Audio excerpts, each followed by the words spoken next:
나의 사랑, 너는 어여쁘고 참 귀하다.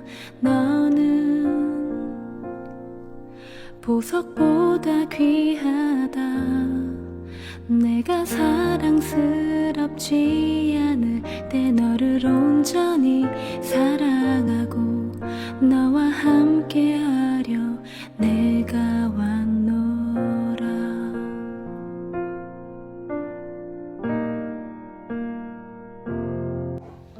9월 21일 늘 푸른 수요 예배를 하나님 앞에 올려 드리겠습니다. 전능하사 천지를 만드신 하나님 아버지를 내가 믿사오며 그 외아들 우리 주 예수 그리스도를 믿사오니 이는 성령으로 잉태하사 동정녀 마리아에게 나시고 본디오 빌라도에게 고난을 받으사 십자가에 못 박혀 죽으시고 장사한 지 사흘 만에 죽은 자 가운데서 다시 살아나시며 하늘에 오르사 전능하신 하나님 우편에 앉아 계시다가 저리로서 산자와 죽은 자를 심판하러 오시리라. 성령을 믿사오며 거룩한 공회와 성도가 서로 교통하는 것과 죄를 사하여 주시는 것과 몸이 다시 사는 것과 영원히 사는 것을 믿사옵나이다. 아멘.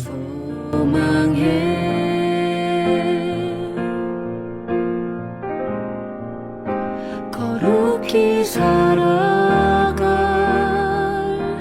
힘과 두려움 없는 믿음 주신 나의 하나님, 완전한 사랑 찬양해.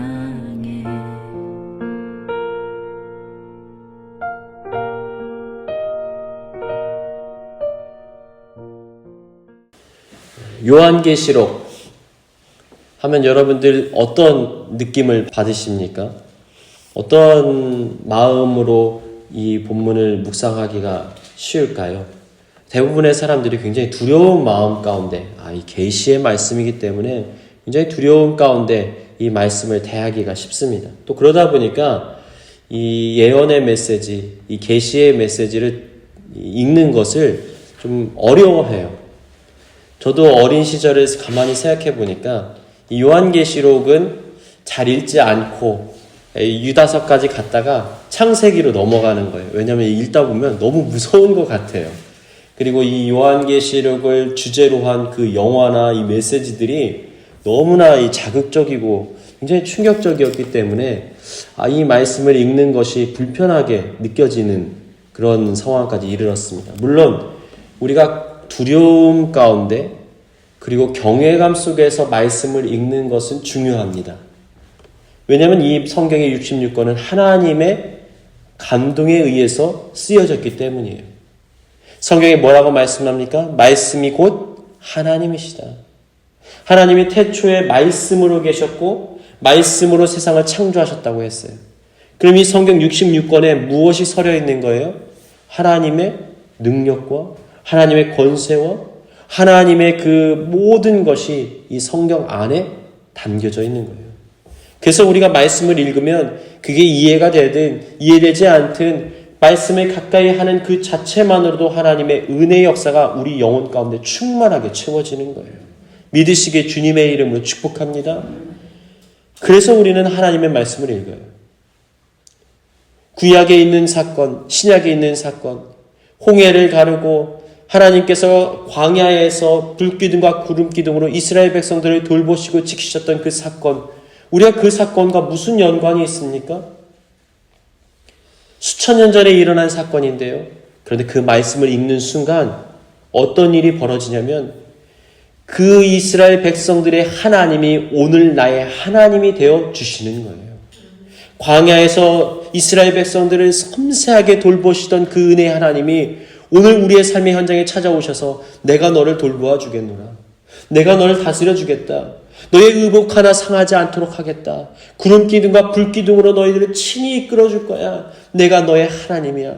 광야를 지나고 있구나. 내가 너를 보호해 줄 거야. 라고 하나님께서 오늘 우리 가운데 현현하시는 거예요. 그래서 우리는 성경의 말씀을 믿고 읽는 것입니다. 성경을 읽지 않는 것만큼 어리석은 그리스도인의 삶의 태도가 없을 거예요. 사랑하는 여러분, 말씀을 사모하십시오. 말씀에 가까이 하십시오. 오늘 나에게 어떤 은혜를 베풀어 주실까? 나에게는 오늘 어떤 하나님이 필요하지? 여러분, 더욱더 그 하나님을 사모함으로 말씀을 읽고 말씀에 가까이 하시길 주님의 이름으로 축복합니다. 그런데 문제는 요한계시록이 문제라는 거죠. 계시록을 읽을 때마다 너무 부담스럽고 무서워요. 이 마지막 때, 종말의 때, 예언의 때에 우리가 어떠한 삶을 살아가야 되는지 두려움만 찾아오게 되어 있어요. 그런데요, 여러분, 우리의 그 잘못된 선입견을 벗어내야 됩니다. 여러분, 이 요한계시록의 주제가 뭔지 아십니까? 우리 그리스도인들이 현재 어떠한 삶을 살아가야 하는가에 대해서 말하고 있는 거예요. 환난과 핍박이 있어요. 내일 우리의 생명이 끊어질지도 몰라요. 그런데 너는 지금 오늘 무엇을 하며 살 것이냐? 이 메시지를 지금 요한계시록을 전하고 있는 거예요. 성도들이 어떠한 삶을 살아가야 되는지에 관하여서 말씀하고 있다는 거예요. 사랑하는 여러분, 그렇다면 우리가 이 말씀 가까이 해야 되는 거 아닙니까?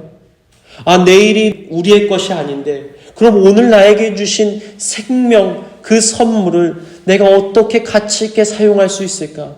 내일 만약 주님의 품 안에 안기었을 때 너는 나를 위해 무엇 하다 왔느냐라고 주님께서 물으실 그때 주님, 내가 어떻게 살아왔는지, 주님, 내가 주님을 위해 무엇을 했는지 주님은 아시잖아요 라고 고백할 수 있도록 우리를 깨어있게 한다라는 거예요. 믿으시길 주님의 이름으로 축복합니다. 두 번째로, 요한계시록의 주제는요, 예수 그리스도가 주제입니다. 예수님께서 주제인데 우리가 성경의 말씀을 안 읽을 이유가 하등이 없는 거예요. 우리가 지금까지 바라봤던 예수님은 어떤 예수님이에요? 약한 예수님이에요. 우리를 위해서 희생하시고 채찍에 맞아도 묵묵하게 그것을 맞으시는 그런 예수님만 우리가 생각해 왔어요. 그러다 보니까 우리가 십자가에 예수님을 매달아 놓고 항상 묵상해요. 예수님은 항상 쭉 처져 있는 몸으로 피를 흘리고 또 십자가에 매달려서 못에 박히고 면류관을 쓰고 그 가장 고통스러운 모습으로 매달려 있는 십자가를 묵상하기가 참으로 쉬워요. 그래도 기독교의 십자가는 어떤 십자가입니까? 부활의 십자가예요. 여러분, 이 구분을 정확하게 하셔야 됩니다. 카톨릭 같은 경우는 무엇에 초점을 맞추기가 쉬워요? 예수님 십자가에 그대로 매달려 있어요. 무엇을 상징하냐면 고난과 예수님의 고통을 많이 묵상을 하는 거예요. 그래서 패션 오브 크라이스트가 아주 카톨릭적인 정서를 많이 가지고 있는 거예요. 멜 깁슨이 카톨릭 신자인 건 아시죠? 그런데 기독교의 십자가는 어떠합니까? 이 십자가 예수님 매달려 있지 않아요. 이게 무엇을 의미합니까? 예수님께서 죽으셨다가 다시 살아나셨다라는 것을 의미하는 거예요.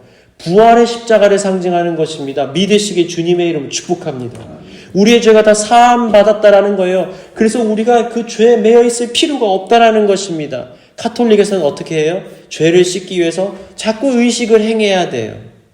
면죄부를 팔기도 해요. 가서 사제에게 자신의 죄를 아뢰어야 돼요. 죄의 문제에 허우적거려요. 왜요? 십자가의 예수님은 계속 묵상하거든요. 그런데 우리 그리스도인들은 어떻습니까? 부활하신 십자가를 바라보는 거예요. 그래서 기독교에서 바라보는 또 우리 개신교에서의 십자가는요, 예수님이 별로 매달려 있지 않아요. 그것 자체가 굉장히 중요한 메시지를 가지고 있습니다. 근데 여기서 끝이 나는 것이 아니라 예수님이 이제는 왕이 되셔서 이 땅에 다시 임재하신다는 거예요. 이제는 연약한 모습으로, 양 같은 모습으로 오시는 것이 아니라 권세 있는 모습으로 흰말을 타고 왕이 되셔서 이 땅을 통치하고 다스리기 위해 오신다라는 거예요. 그 위대하신 하나님께, 그 예수 그리스도 앞에 모든 초점과 시선을 고정하는 것이 바로 요한계시록의 메시지라는 거예요. 그 성도들이 희망을 갖는 거예요. 그렇구나. 초대교회 성도들이 이렇게 말하는 거예요. 지금 이 고난의 때, 지금 내가 핍박받고 고생하고 눈물을 흘리고 있지만 언젠가 나의 왕이신 하나님께서, 예수 그리스도께서 우리를 구원하기 위하여서 천군 천사를 호위하시고 이 땅에 오실 것이야. 그럼 나는 이제 그곳에서 영원한 기쁨과 평안을 누릴 수 있어. 위로와 소망을 얻게 되어지는 거예요. 사랑하는 여러분, 우리가 성경을 묵상하는 데 있어서 부활하신 예수님, 그러나 다시 오실 예수님을, 재림주 예수님을 믿으시길 주님의 이름으로 축복합니다. 자, 그리고 마지막으로 요한계시록의 중요한 메시지는요, 교회가 무엇인가에 대해서 말하고 있어요. 교회에 초점을 맞추고 있어요. 그래서 7교회가 등장하는 거예요. 교회를 공격하는 사탄의 세력들을 말하고 있어요. 그러나 보살피시는 하나님에 대해서 말하고 있어요. 그리고 교회들이 언젠가 하나님의 그 영광된 자리에 함께 참여하게 될 것에 대해서 말하고 있는 거예요. 사랑하는 성도 여러분, 우리는 오늘 교회로 부르심을 받았습니다. 그리고 교회로 살아가야 돼요. 주님의 시선은 온통 교회를 향하여 초점이 맞춰져 있다는 것을 기억하십시오. 그리함으로 우리에게 맡겨진 교회로서의 사명을 성실하게 감당해 나가시길 주님의 이름으로 축복합니다. 요한계시록 2장 1절 말씀 쭉 보면요, 뭐라고 말합니까? 오른손에 7뼈를 붙잡고 7 금촛대 사이를 거니시는 이가 이르시되. 지금 무엇라고 말하고 있는 거예요? 7 별을 붙잡고 7 금촛대 사이를 거니시는 이가 누굽니까? 예수 그리스도를 말하는 거예요.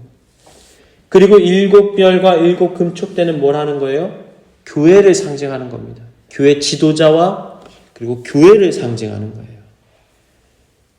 여러분, 오늘날 세대를 가리켜서 세상이 교회를 걱정하는 시대라고 말을 합니다. 얼마나 아이러니하고 황당한 일이에요. 세상이 도리어 교회를 걱정한대요. 때로는 연일 신문과 뉴스에서 교회에 대한 비판과 비난이 팽배할 때가 있습니다. 코로나 상황 속에서도 한국 교회 안에 굉장한 비난의 화살이 꽂히게 되었지요. 그런데 연약하고 부족한 교회, 연약한 우리, 부족한 우리가 그래도 교회로서 소망과 희망을 가질 수 있는 이유가 무엇입니까? 교회가 주님의 손에 붙들려 있다는 거예요. 비록 우리의 모습이 보잘것없고 우리가 연약하고 우리에게는 아무런 힘과 능력이 없고 우리는 세상을 이겨낼 힘과 능력이 없다 할지라도 주님께서 우리를 친히 붙들고 계시기 때문에 우리는 위로와 소망을 가질 수가 있는 것입니다. 사랑하는 여러분, 여러분이 약한 것, 그것은 하등의 문제가 되지 않아요. 우리 교회의 연약함, 허물, 여러분, 이것은 하나님께서 영광 받으시는데, 하나님께서 일하시는데 어떠한 장애도 되지 않아요. 여러분, 성경은 뭐라고 말합니까? 모든 사람이 죄를 범하였음에 하나님의 영광에 이르지 못하더니 의인은 없나니 뭐라고요? 하나도 없다고요. 거기 한 명이라도 있었으면 우리가 소망이라도 가질 텐데 한 사람도 없다는 거예요. 그러면 사람을 볼 때 양면을 봐야 돼요. 저 사람에게 밝은 면이 있다면 뭔가 그림자도 있겠구나. 지금 저 사람이 뭔가 인생에서 좋은 삶을 살아내고 있는 것 같지만 보이지 않는 곳에서 문제가 있을 수 있겠구나. 교회도 마찬가지예요. 항상 이분법적으로 모든 것들을 분별할 수 있어야 돼요. 그런데 하나님께서는 어떤 분이십니까? 우리의 연약함을 다 알고 계세요. 우리의 부족함을 아세요.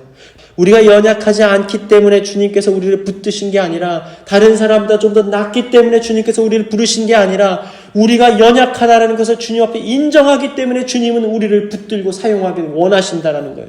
주님 안 돼요. 저는 할 수 없어요. 우리는 부족해요. 주님이 돌봐주시지 않으면 안 돼요. 모든 것이 다 주님의 손에 있었군요. 주님 오늘의 삶도 또 내일의 삶도 주님께서 다스려 주세요라고 우리가 고백하는 그 순간, 그래? 내가 너를 붙들어 줄게. 내가 너와 함께 할 거야. 네가 나의 소유이기 때문에 나는 오늘도 너를 붙들고 내가 오늘의 역사를 일으킬 거야 라고 말씀하시는 거예요. 연약한 우리가 여전히 소망을 가질 수 있는 이유가 무엇입니까? 여전히 산적해 있는 여러 가지 문제들이 우리의 마음을 올가매는데도 소망과 평안과 기쁨과 위로를 누릴 수 있는 이유가 무엇입니까? 주님이 오늘 우리의 삶을 꼭 붙들고 계시다라는 거예요. 여러분, 로마식의 인사법 알고 계십니까? 그 당시에 초대교회에서는 인사를 이렇게 했어요. 악수를 할 때 이렇게 악수를 손과 손을 맞잡는 것이 아니라 손과 손이 팔목을 잡아요. 그럼 어떤 일이 벌어집니까? 한 손이 손을 떼도 나머지 한 손이 그 손을 꽉 붙들고 있으면 절대 그 관계가 끊어지지 않아요. 주님은 우리의 손을 꽉 붙들고 계신 거예요. 우리를 놓치지 않으신다라는 거예요. 비록 우리가 넘어질지라도 주님은 금세 우리를 넘어지지 않도록 일으켜 세워주시는 분이시라는 거예요. 믿으시길 주님의 이름으로 축복합니다. 주님께서는 오늘 우리에게 이러한 자신의 모습을 드러내시는 거예요.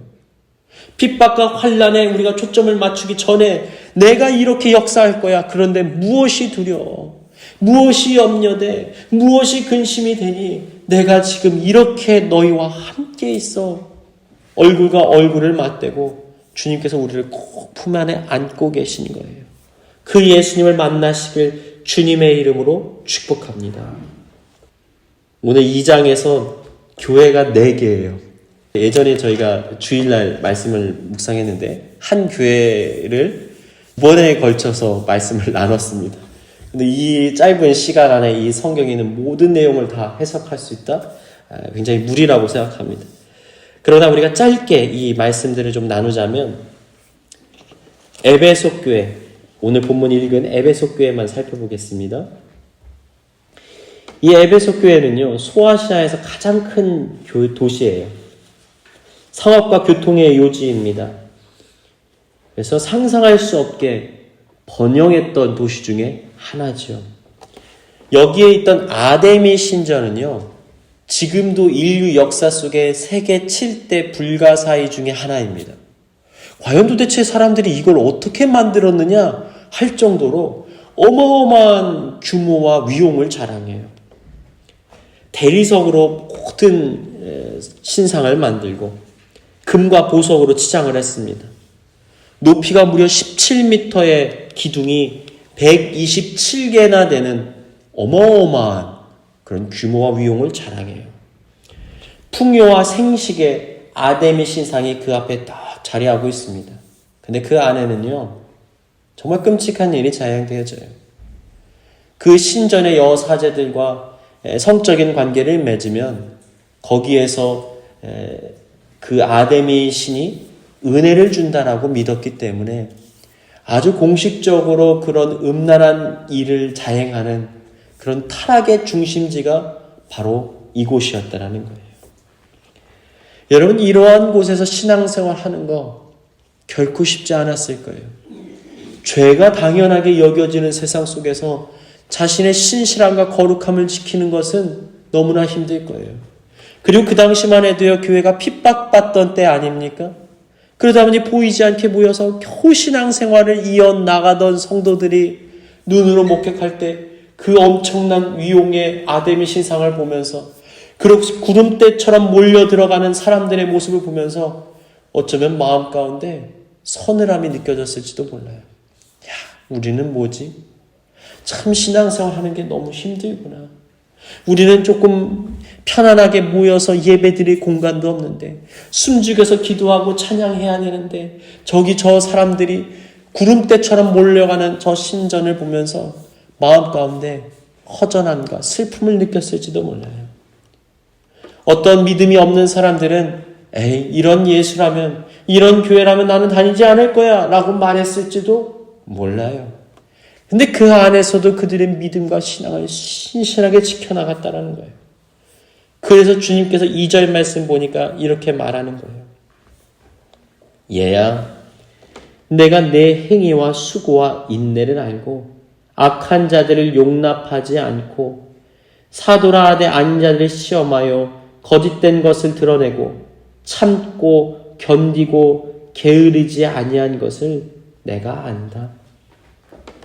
위로하시는 거예요. 위로하는 거예요. 많은 성도들이 끌려가서 죽임을 당합니다. 그 당시 아데미 신전에서는 동물들을 잡아서 제사를 하는데 간혹 그리스도인들을 인신제사를 했다고 합니다. 그러니까 순교를 하는 거죠. 그 아데미 신전 한가운데 놓고 사람을 불에 태워 죽입니다. 믿는 자들이 하나님 앞에 기도하다가 고통에 겨워 몸부림치다가 순교해서 삶을 떠나가게 되어지는 거예요. 그런 와중에도 그들이 어떤 모습을 살아간 거예요? 끝까지 수고했다라는 거예요. 끝까지 그들의 믿음을 지켰다라는 거예요. 여기서 나오는 수고라는 단어는요, 코포스입니다. 근데 이 수고가 뭐냐면 피를 흘리기까지 애썼다라는 의미를 가지고 있어요. 순교의 피를 흘린 것을 말하는 거예요. 또 휘포모네라고 얘기하는 건 인내입니다. 박해가 있고 그것을 끝까지 견디고 신앙의 지조를 지켰던 그들의 신실한 모습에 대해서 말하고 있는 거예요. 사랑하는 여러분, 오늘날 우리의 믿음과 신앙을 지키는 것, 어쩌면 초대교회 당시보다 우리는 편안한 신앙생활을 하고 있어요. 그러나 사탄은 조금 더 교묘한 전략을 사용해서 우리를 넘어뜨립니다. 안일함에 빠지게 만들어요. 안락함과 편안함에 젖어들게 만들어요. 세속의 도시 속에서의 욕망이 우리를 자극하고 우리가 서서히 세속의 사람으로 만들어지도록 만듭니다. 기도를 잃어버리게 만들어요. 예배를 잃어버리게 만들어요. 모이기를 원하지 않도록 만들어요. 이것이 도리어 이 아데미 신전 안에서 또 그 당시 로마의 핍박과 유대인들의 핍박보다도 더 무시무시한 핍박이 아닐 수가 없는 거예요. 사탄은 전략을 바꿔서 우리를 넘어뜨리려고 하는 것입니다. 더욱 영적으로 깨어 하나님 앞에 나아가시길 주님의 이름으로 축복합니다. 4절 보니까 이들을 향하여 이렇게 말하는 거예요. 그런데 너희에게 책망할 것이 있다. 너희가 처음 사랑을 버렸구나. 처음에는 그들이 신실했어요. 주님, 우리가 죽음까지도 불사하겠습니다. 주님, 어떠한 상황이 닥쳐와도 목에 칼이 들어온다 할지라도 나는 우리의 믿음과 신앙을 끝까지 지키며 주님께 나아가겠습니다. 그런데 1년이 지나고 2년이 지나고 5년이 지나고 10년이 지나요. 서서히 그들의 믿음과 신앙이 식어버리기 시작하는 거예요. 이것이 무슨 의미일까? 이것이 무슨 가치일까? 그렇게 그들의 신앙이 서서히 식어가는 거예요. 그런데 성경은 뭐라고 말씀합니까? 그러나 너를 책망할 것이 있다. 너의 처음 사랑을 버렸다. 네가 지금 무엇을 바라보느냐? 지금 마지막 때가 가까이 왔고 너희가 끝까지 믿음과 신앙을 지켜 달려나가야 되는 그 지점을 왜 너희가 잃어버리고 있느냐라고 말하고 계신 거예요. 너희의 믿음의 불꽃이 꺼트리지 말라는 것입니다. 사랑하는 여러분, 마지막 때가 가까이 올수록 우리는 더욱더 우리의 믿음과 신앙을 지키며 달려가야 돼요. 처음 예수님을 만났던 그 뜨거움, 그 가슴의 감동, 그 밤을 새도록 말씀을 묵상하고 하나님 앞에 부르짖며 기도할 때 그 행복했던 그 감격, 여러분 이것을 다시 회복하시길 주님의 이름으로 축복합니다. 무서운 얘기가 나와요. 회개하지 아니하면 뭐라고요? 네 촛대를 그 자리에서 옮기리라. 여러분 이것은 당연한 이치입니다. 불이 꺼져버린 촛대를 가만히 내버려 두는 사람은 없어요. 불을 켰기 때문에 그 불이 타고 있기 때문에 촛대가 가치가 있는 거예요. 어둠을 밝히는 목적이 있기 때문에 그 촛대를 그 자리에 놓은 거예요. 그런데 꺼져버린 촛대, 믿음을 상실해버린 촛대, 그것을 그 자리에서 치워버리는 것이 당연하지요. 사랑 여러분, 오늘 우리의 삶에 생명의 불꽃을 왜 주셨는가? 또 오늘까지 우리의 삶을 왜 하나님께서 보호하시고 지켜주셨는가? 한번 가만히 묵상해 보십시오. 아, 이 때를 위함이었구나. 교회를 위함이었구나. 주님께서 만세전부터 택정하셔서 한국 땅 안에서 나의 삶을 뽑아 오늘 이곳 가운데 심으셨구나. 영적으로 하나님의 뜻과 계획을 분별하시길 주님의 이름으로 축복합니다. 그럴 때 뭐라고 말씀하세요? 7절, 귀 있는 자는 성령의 교회들에게 하시는 말씀을 들을지어다. 이기는 그에게는 내가 하나님의 낙원에 있는 생명나무의 열매를 주어 먹게 하리라. 잃어버리지 말라는 거예요. 시간이 흐른다고 해서 너희들의 신앙의 목표와 방향을 잃어버리지 말라는 거예요. 우리는 무엇이 목적이에요? 천국에 가는 거예요. 영원한 낙원, 그 천성에 도달하는 것, 그곳에서 하나님과 영광된 자리에 참여하여서 하나님의 그 은혜를 누리며 살아가는 것, 그것이 오늘 우리의 삶의 축복이고 삶의 목적이 되어야 한다는 것입니다. 여러분, 세상의 것들 금방 지나가 버려요. 눈을 감으면 아스라이, 젊을 때 푸릇푸릇했던 20살의 자리에 다시 돌아갈 수 있는 것 같이 느껴지지 않습니까? 근데 눈을 떠보니, 내 손과 발을 보니, 내 얼굴을 보니 주름이 가득해요. 우리의 남은 시간도 어쩌면 이렇게 빠르게 세월이 쏜살같이 흘러갈 것입니다. 그러나 우리는 그것을 두려워하지 않고 염려하지 않을 수 있는 이유가 뭐예요? 그리고 오늘 우리가 무엇을 살아가야 되는지 분명한 이유를 알기 때문에 우리는 두려워하지 않을 수 있는 거예요. 천성을 향해 우리는 달려가는 거예요. 살 같은 세월이 흘러가고 나면 영원한 하나님의 은혜가 우리를 기다리고 있음을 기억하시길 주님의 이름으로 축복합니다. 그리함으로 오늘 우리의 믿음을 지키고 교회로서의 삶을 살아감으로 주님께서 우리의 삶을 바라보며 칭찬하시는 복된 은혜의 삶을 살아가시길 주님의 이름으로 축복합니다.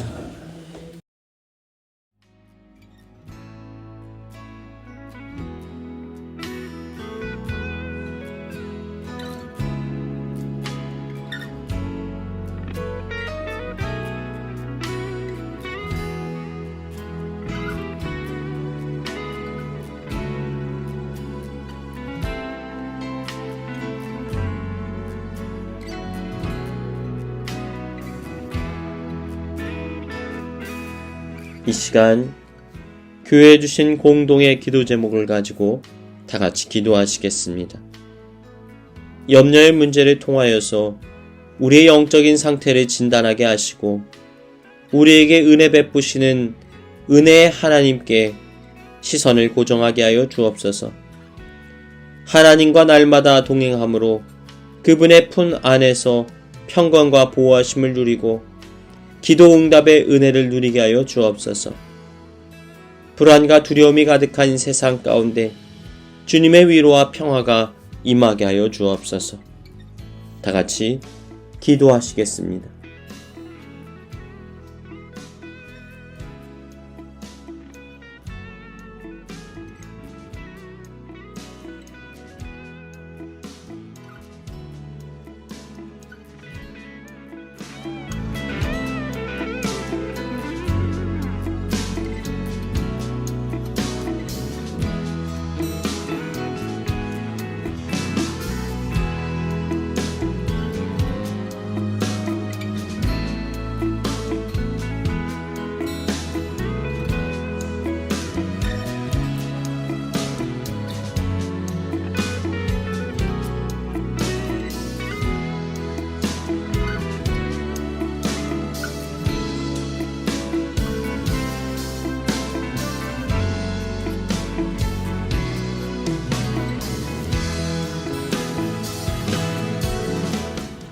이제는 우리 구주 예수 그리스도의 크고 깊은 은혜와 아버지 하나님의 한없으신 사랑하심과 보혜사 성령님의 우리와 늘 함께하심의 은혜가 교회로 부르심을 받은 거룩한 성도로서 교회를 온전히 세워나가고 하나님의 뜻대로 오늘 살아가기를 소망하는 여기 모인 주님의 자녀들 가운데 이제로부터 영원까지 함께하시기를 간절히 축원하옵나이다.